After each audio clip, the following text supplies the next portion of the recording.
Hea Eesti rahvas, täna õhtul ja praegusel tunnil, kui üks aasta murdub teiseks, kui miski kaob ja miski on tulemas, on vägagi paslik tõdeda.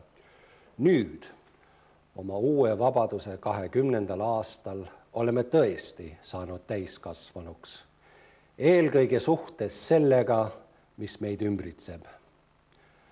Saagem nüüd ka täiskasvanute maailma osaks, tasakaalukalt ja arukalt, enda väärtust ja saavutusi lugupidamisega hinnates.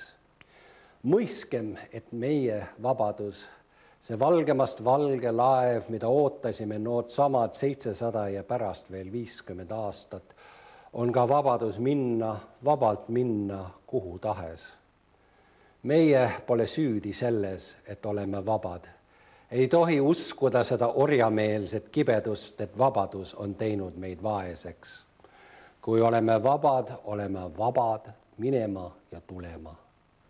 Täiskasvanu teab, et vabadusega tuleb ka toime tulla.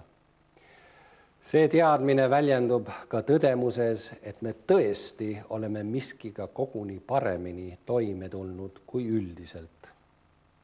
Kas tõesti? Ei või olla, ei usu. Naeruvääristame omi, ostame kalli raha eest teiste puhutud soola ja tunneme valu igast kriitika noolest ka siis, kui selle ots on kastetud kadeduse mürki. Me kahtleme endas oma 700-aastase taaga jõul, mida tarime asjatult kaasas. Ikka justkui oodates mõisapõllule minekut, puudulikku pajukit ja kartes teenimatut peksu. Me pole vabad kellegi armust, vaid oleme vabad omal valikul. Seetõttu ei pea me enam kustutama oleviku patte mineviku müütidega, mistõttu ei tasuks eilse vabadusvõitlusega vehkida neil, kes on äsja oma isamaa tükikaupa müüki pannud. Mu head kaasmaalased, sellele talvele läheme vastu parema karastusega kui mõnelgi varasemal aastal. Nüüd tuleb leida jõudu heita kõrvale kõik, mis vale. Ütelda valetajatele ja sohitegijaile, teil pole kohta. Meil tuleb hoida kõvasti kinni sellest, mis õige ja püsiv. Perest, oma riigist, aust ja aususest.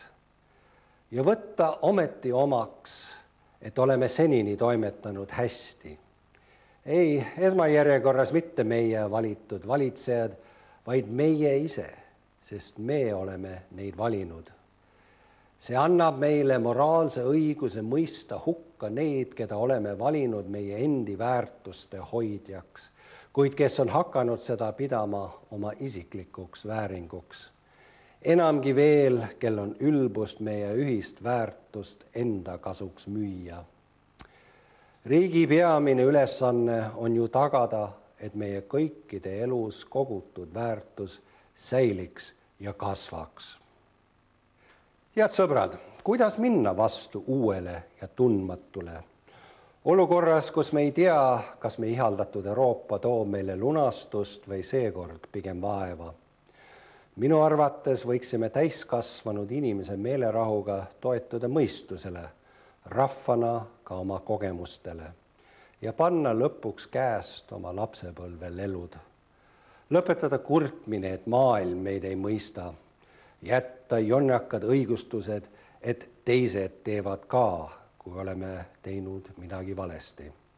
Saada aru, et keegi pole puhas või määrdunud pelgalt ameti poolest, aga on ameteid, mis peavad olema puhtad.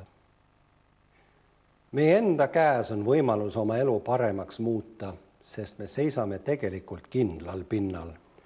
Ja alustada saab igaüks ise ja kõige lihtsamast. Ära tee kunagi teistele kurja, kunagi istu rooli purjus päi. See, kes vale nime all või nimetult laimab, on lihtsalt lurjus. Vihkamine ja kadedus teevad haiget Eestile, sest oleme nüüd kõik vabad valima elu seal, kus vihkamist pole. Usaldus volitab töötama rahva heaks, mitte enda heaks. Ja Eesti rahvas, peagi kustuvad taevalaotuses ilutulestiku raketid ja kuusel küünlad. Tähed jäävad taevasse alles, nagu jääb alles särame lähedaste silmadesse. Ma tean asju, mis muutuvad ja ma usun asjadesse, mis jäävad minuga kogu ülejäänud eluks. Tunneme ära ilusad hetked iseendas ja enda ümber. Peame neid tähtsaks ja jätame selle mälestuse endale meelde. Armastame neid inimesi, kes meile tähtsad ja kallid. Hoiame üksteist. Head uut aastat. Elagu Eesti!